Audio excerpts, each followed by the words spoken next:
Good morning, OEMS middle school students.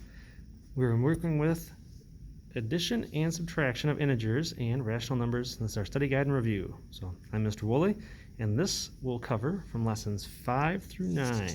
So make sure you go ahead and do the actual study guide and review first. Remember, you get 2 submissions. And if you've still got questions, then this is the time you want to watch the video. Don't watch the video first. You need to try this on your own to prepare yourself for your test. So pause right now if you haven't done that yet.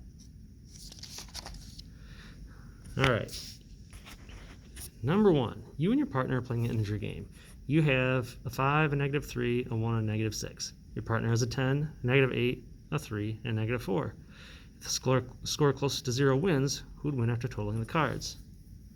Well, your partner would, because they have a total of 1, and your total is -3.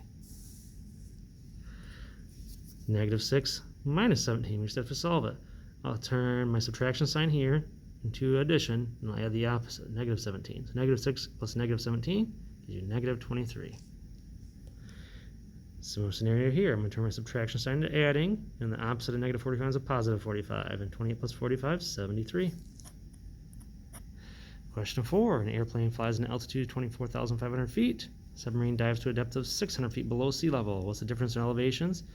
Well, 24,500 minus, because the word difference tells me to subtract, -600, because that's below sea level.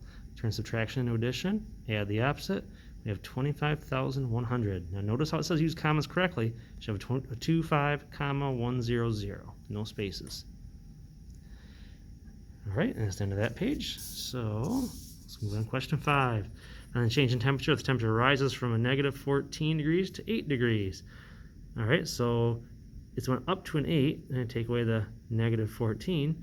So turn the subtraction into addition, and negative becomes positive. 8 plus 14, it has went up 22 degrees.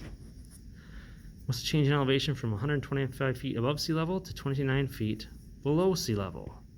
Well, it's a decrease of a certain amount of feet, so we know it's a decrease.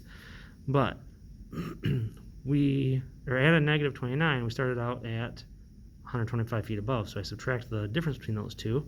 -29 plus, add the opposite, -125. It means I went down 154 feet, or what we call a decrease of 154. Now notice how it's phrased in the answer key, a decrease. So the decrease already tells me that it's negative. I don't need to put the negative in here because the word decrease in my answer already told me it's going to be negative. Question 7. A bird that was perched atop a 12 1/4 foot tall tree dives down 5 feet to a branch below. How far above the ground is the bird's new location? Well, it was at 12 1/4 above, then went down 5 feet. So subtract 1/4 minus nothing is just 1/4, and 12 minus 5 is 7. So 7 1/4. Right. Jerry owed his dad $4.50, but was recently able to pay him back $2.75. How much does Jerry currently owe his dad? Well, he owes his dad blank. Now we're going to use the positive version of our answer, because since the word owes already implies that it's a negative. So he already owes his dad $1.75, and this is how we get it. He owes that much, then he pays some back. Well, there's more negatives than there are positives, so we know it'll still be a negative answer. So we just take our biggest number, $4.50 minus $2.75, and I get $1.75. But remember, it's a negative $1.75 because he still owes his dad. But we're not going to put that negative up in the answer because the word owes already tells us it's negative, so I don't need to put a negative in there. All right, our next page. Question 9. Jeff and his brother Joe are competing in a running race. When Jeff is 0.3 miles from the finish line, he notices Joe's fallen. If Jeff runs back 0.2 miles to help his brother, how far will he be from the finish line? Well, it does tell us to use a positive numbering answer, even though your work will be negatives, since that represents the distance he needs to go to reach the finish line. So yeah, we'll be working, and he's still way behind the finish line. He hasn't got there yet, but we'll put the positive because that positive distance is always positive. So he's that far behind the finish line, and he goes back, so we take away that much more. And turn it into adding the opposite. -0.3 plus -0.2 gives you -0.5. However, how far is it to the finish line? That just means he's got 0.5 miles to go. Aaron did not notice that his checking account had a balance of $150 when he wrote a check for $220.25. What's his balance of his checking account after writing the check? And for writing checks takes money out of the checking account. So he had 150 and then tried to spend this much. Well, it doesn't have enough. It's me a negative number here. So we can deal with money and negatives, no problem. So I have this kind of scenario. I turn to adding the opposite. Well, there's more negatives than there are positives. So I just take 225 minus 150, and that gives me 70.25. And notice me negative, so negative 70.25.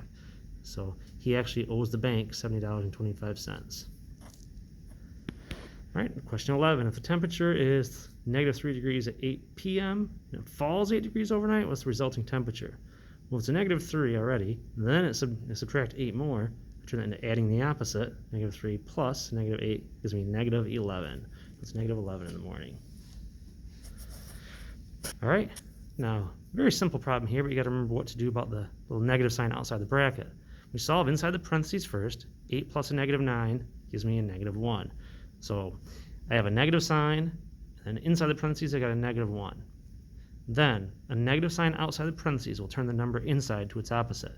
So if I have a negative sign outside the parentheses, I'll turn whatever is here in the opposite. Well, the opposite of a negative 1 is a positive 1. So this answer will be a positive 1.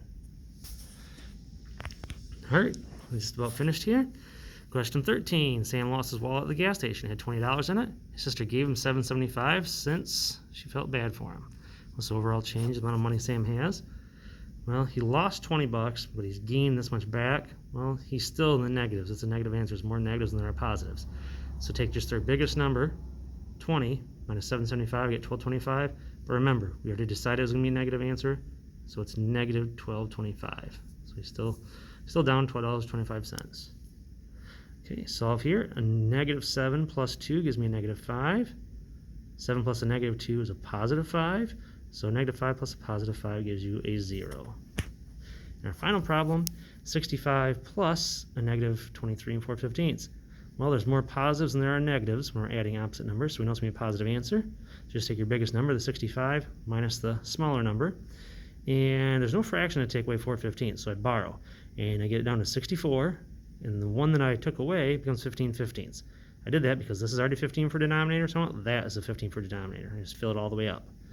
And then 15/15 minus 4/15 gives me 11/15. And 64 minus 23 gives me 41. So 41 11/15. All right, hope this helps get you ready for the test tomorrow. And if you have any questions, feel free to email me.